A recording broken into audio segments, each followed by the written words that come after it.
Oke. Assalamualaikum warahmatullahi wabarakatuh, teman-teman. Waalaikumsalam warahmatullahi Waalaikumsalam wabarakatuh. warahmatullahi wabarakatuh. Gimana kabar kalian hari ini? Sehat? Alhamdulillah. Alhamdulillah. Alhamdulillah, luar Sehat. biasa. Allahu Akbar. Oke, jadi di sini aku mau membahas satu materi yaitu mengapa mencintai diri sendiri itu penting. Nah, pertama-tama kita berkenalan dulu ya. Jadi aku Nur Fatmawati, Putu merupakan bagian dari komunitas Flower of Humanity. Jadi, komunitas Flower Humanity ini adalah sebuah komunitas yang berdedikasi untuk menciptakan ruang aman dan suportif bagi individu yang mengalami berbagai tantangan kesehatan mental. Nah, komunitas ini hadir sebagai ruang untuk belajar dan berkembang, menawarkan dukungan emosional dan berbagai informasi yang bertujuan untuk meningkatkan kesehatan mental. Oke, di sini pada sehat kan? Maksudnya tuh sehat dari udah mengenal diri sendiri belum? Eh, Jawab dong. Lumayan. Dikit lah. Oke, kita Ya, bahas lumayan apa lah. itu mencintai diri sendiri. Nah, mencintai diri sendiri ini kenapa penting? Karena mencintai diri sendiri adalah fondasi untuk membangun kehidupan yang lebih bahagia. Nah, mencintai diri sendiri itu bukan berarti mengabaikan orang lain, tapi melainkan lebih kepada prioritas diri. Jadi udah kita prioritaskan nih apa sih diri kita, nanti kita bisa selanjutnya tuh memberikan yang terbaik untuk orang lain. Lanjut di sini, pentingnya mencintai diri sendiri. Yang pertama, ada fokus pada kebahagiaan diri. Jadi, ketika kita mencintai diri sendiri, kita akan lebih fokus pada kebahagiaan dan kesejahteraan diri sendiri. Ini membuat kita lebih siap untuk memberikan cinta yang tulus kepada orang lain. Yang kedua, ada meningkatkan percaya diri. Jadi, mencintai diri sendiri ini membantu kita membangun kepercayaan diri yang kuat. Kita akan lebih menghargai diri sendiri dan tidak mudah terpengaruh oleh pendapat orang lain. Poin ketiganya, membangun hubungan yang lebih sehat. Ketika kita mencintai diri sendiri, kita akan lebih menghargai batas-batas pribadi dan lebih tegas dalam menjalin hubungan. Ini akan membuat hubungan kita dengan orang lain menjadi lebih sehat dan bermakna. Nah, pasti mencintai diri sendiri ini sering disalahartikan sebagai egois kan. Jadi kayak, ih, lebih baik apa ya? Egois banget sih gitu kan. Padahal harusnya lebih mentingin temen, tapi enggak, di situ kita tuh harus punya batasan. Tuh. Nah, cara mencintai diri sendiri itu kayak gimana sih? Yang pertama, memahami diri sendiri dulu. Cara efektif yang bisa kita lakukan itu adalah menulis. Siapa di sini yang suka menulis? Ada gak? Kayak misalnya jurnal buat hari ini, mau ngelakuin apa, to-do list gitu, kayak gitu. Suka ada gak di sini? Ada tapi Ada. enggak. Kalau mood Sih, enggak ya. Gitu. Oke, yang kedua ada menumbuhkan rasa syukur. Jadi kita tuh lebih bersyukur karena ya ini gitu yang udah Tuhan kasih ke kita tuh. Jadi setiap orang tuh sebenarnya unik teman-teman. Jadi fokuslah pada kelebihan diri kita. Sekecil apapun pencapaian, kita berikan apresiasi pada diri kita. Jadi jangan benar-benar mengabaikan gitu.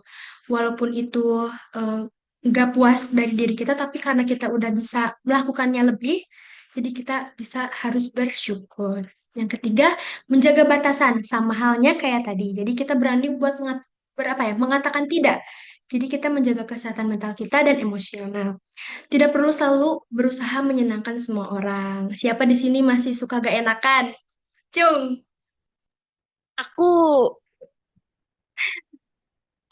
harus berani bilang tidak ya, teman-teman. Karena itu ngerepotin banget ke mental kita. Itu yang oke. Yang keempat ada mengembangkan diri.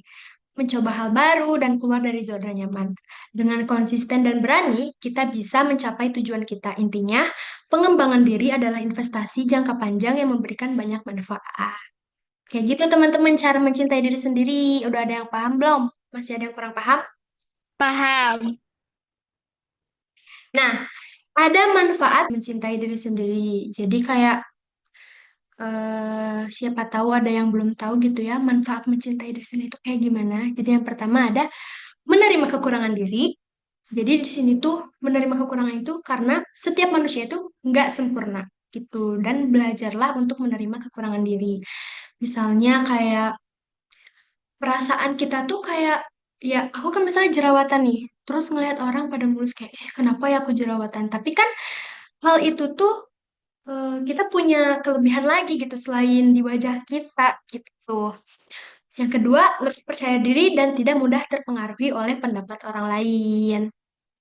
Terus yang ketiga, ada lebih sehat secara fisik dan mental. Menjaga kesehatan fisik dan mental kita akan dapat menjalani hidup yang lebih bahagia, produktif, dan berkualitas. Ini tuh teman-teman perlu diingat ya bahwa mencintai diri sendiri ini layaknya kita menanam pohon. Kalau akarnya kuat, pohon akan tumbuh subur dan berbuah. Kita juga sama kayak gitu. Nah, di sini ada tantangan dan solusinya. Tantangannya, membandingkan diri dengan orang lain, memiliki isi hati yang negatif, dan kesulitan memaafkan diri sendiri.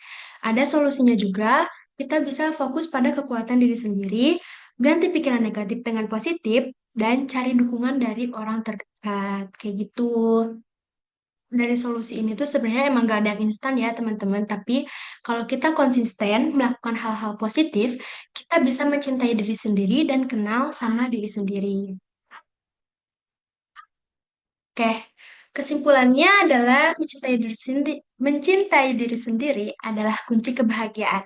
Dengan menghargai diri sendiri, kita dapat meningkatkan kualitas hidup secara keseluruhan. Manfaatnya meliputi kesehatan mental dan fisik yang lebih baik, hubungan sosial yang positif, serta produktivitas yang tinggi. Terus yang keduanya juga kesimpulannya cara mencintai diri sendiri bisa dimulai dari hal-hal sederhana seperti merawat tubuh, pikiran, dan emosi.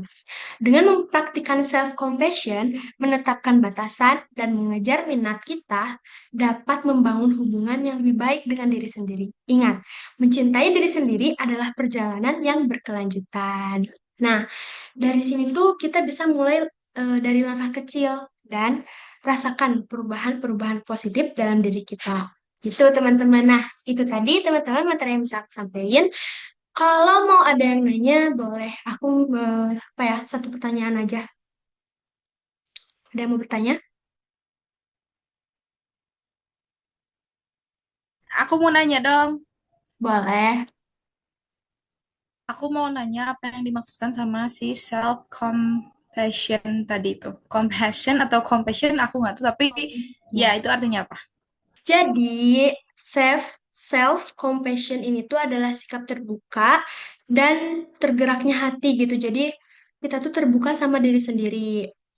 eh, memahami memahami diri sendiri tanpa menghakimi terhadap kekurangan dan kegagalan diri gitu. Menerima juga menerima kelebihan dan kekurangan pokoknya gitu. Terjawab? Oke, terjawab. Terima kasih. Oke. Oke, teman-teman, itu dia materi yang bisa aku sampaikan. Semoga bermanfaat dan juga bisa diterapkan buat diri kita masing-masing. Jangan lupa bercermin juga ya, teman-teman. Atau enggak, memberi dukungan ke diri sendiri setiap bangun pagi itu penting banget, teman-teman. Seperti itu. Jadi semoga bermanfaat. Terima kasih. Wassalamualaikum warahmatullahi wabarakatuh. Bye-bye.